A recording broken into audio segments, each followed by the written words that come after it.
Biz maydanda bol, Belvadan kan geçtik, tılda yürüp, göz yaşımızı köl ettik.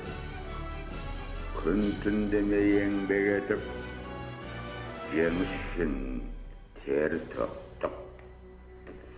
Осының бәрін біз тарих алдында, отан алдында, адамгершілік, намыс алдында ақ ниетпен азаматтық борышымызды өтеу үшін істедік.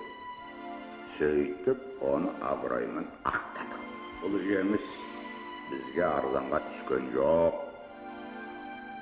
Ел дегенде еңіреген ерлеріміздің қан майданда құрбан болғандар аз емес. Қол аяғын беріп, мүгедек болып қайтқан ерлеріміз де аз емес. Ұлы отан, туған елім, туған жерім, ұлы отан соғысының жалынына шарпылмаған біздің елде бірде-бір семей жоқ. Соғыс қайғысы, соғыс мұңы әрқайсымыздың басымызда болады. Солдаттың сағынышы, ата-ананың қайғысы, жардың мұңы, жетім-жесірдің көз жасы әрқайсымыздың басымыздан өтті.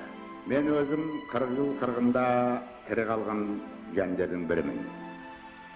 Сол сұрапыл қырғын соғыста еліміздің талай саңлақ батырларының, ақылды ерлерінің қаза тапқанын мен өзім көзімменен қан майдан көрген.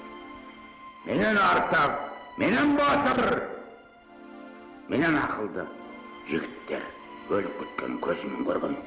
Олардың имандары жолдас болсын. Олар ұлы отанымыздың тәуелсіздік үшін жан, тәнін аямастан соғысты, тәуелсіздік үшін жан тәсілетті. İmanдар жолдас